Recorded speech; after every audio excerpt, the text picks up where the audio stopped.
Alright, today we're going to be talking about the P0401. This code is known as the EGR Insufficient Flow Code, and what it means is that the computer has commanded the EGR to operate and to let the EGR gases flow into the intake, and it has determined that the gases have not made it to the intake. Now this will either be caused by a bad EGR valve, restricted EGR passages, or a faulty EGR sensor if it is separate. For instance, Ford uses what's known as a DPFE, and it's a sensor that picks up EGR flow and reports it back to the computer.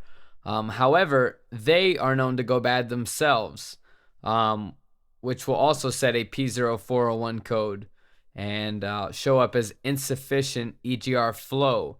Even though it's actually flowing fine, it's just the sensor that measures it has failed.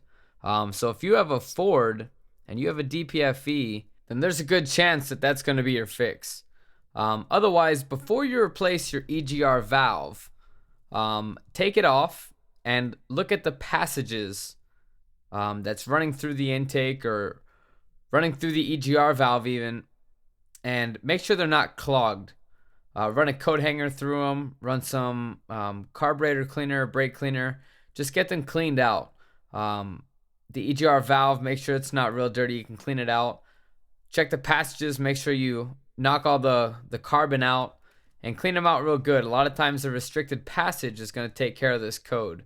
If you're pretty confident you got your passages clean, your EGR clean, you put put everything back together, clear the code, it comes back on, then at that point, it's a good chance it's going to be the valve.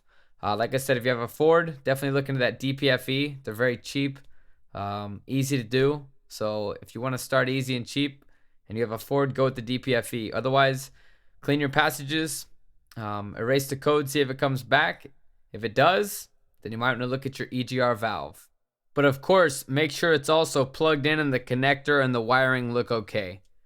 And that is P0401, and that's the common things to go wrong. There's always exceptions and always weird things that can trigger codes, but these are the common ones that you'll see out there. Thank you everyone for watching. Please like and subscribe to the channel.